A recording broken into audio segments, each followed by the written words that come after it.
Not to stay on the depressing road, but tell me about the gear. Oh boy.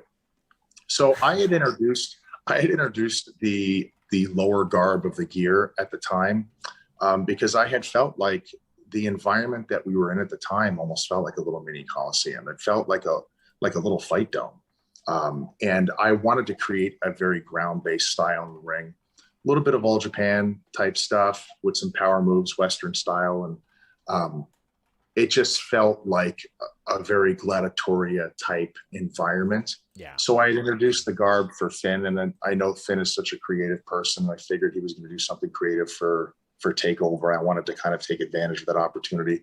Plus, it's a new action figure, and it's also a new layer. Like, I'm always trying to think of what people are watching, and I think to myself, they're going to watch 16 to 18 people come out here on a show all wearing trunks or all wearing pants or all wearing a singlet.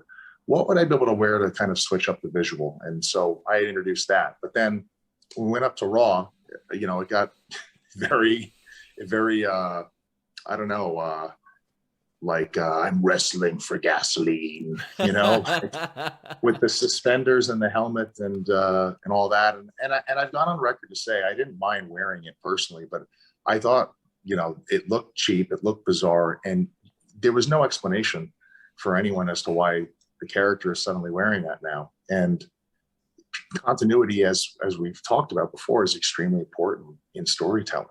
So if you have giant gaps, you're introducing new things and other things are disappearing, people are removed from what they're watching. And it's the absolute worst thing you could ever want to happen when you're telling a story, is when people stop listening to the story and they're looking at the typos and they're looking at things that are, what's wrong with the page.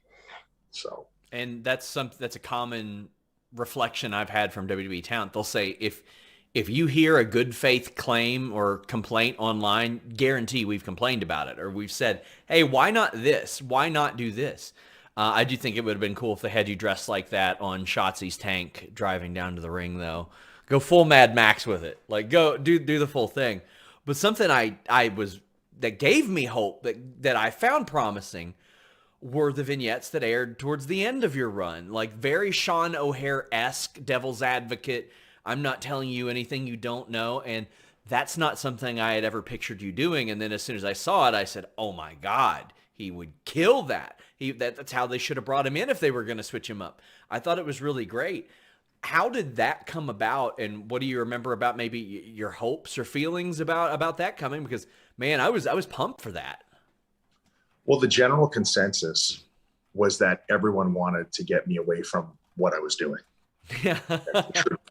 Everyone was. So everyone that I was working with was attempting to redirect this course to prevent me from, being on the list of people who were released, because it is a well-known fact that if you're not a return as an investment, then you're not gonna continue to have a job there.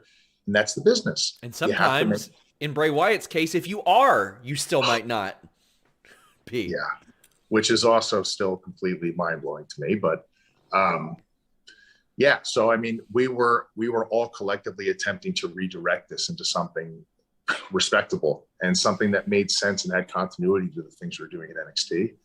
And this is just my opinion, but I think that there's a massive oversight on certain levels as to whether or not what you're doing in NXT carries over successfully to main roster, whether it's Raw or SmackDown.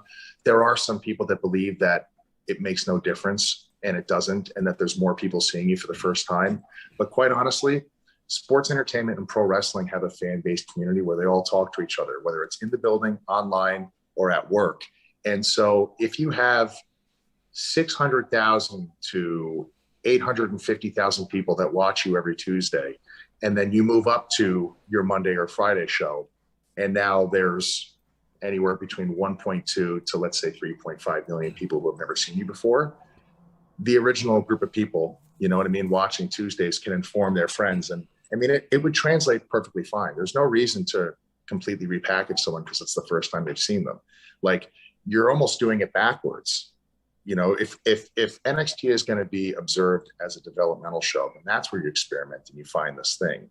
You don't abandon something that we knew was working and then you drive it off the cliff on main roster. I mean, it's strange. It almost feels like you've just burned through all this money you've spent on creating this crazy presentation and all these guys that have exchanged equity with you, putting you over, to just say that that doesn't mean anything.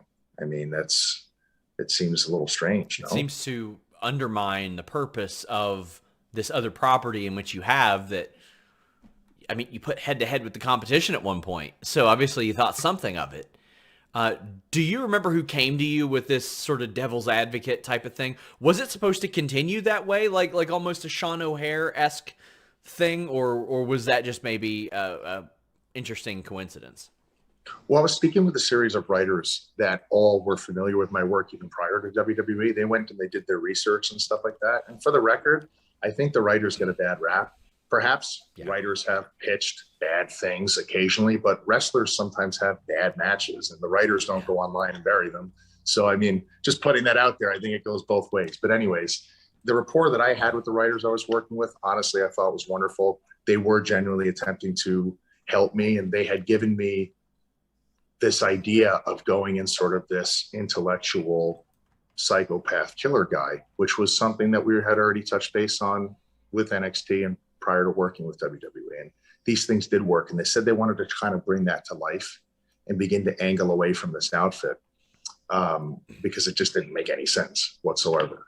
So they had given me the rundown, which felt very Hannibal Lecter-esque, you know what I mean? And I had thrown in the devil's advocate line because I'm a wrestling fan.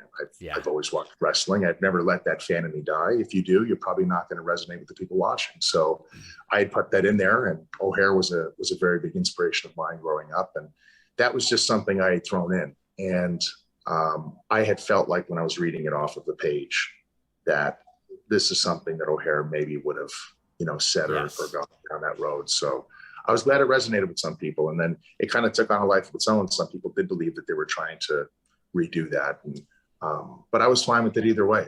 It was fun doing that. I was really enjoying it. And then that got shot in the head. So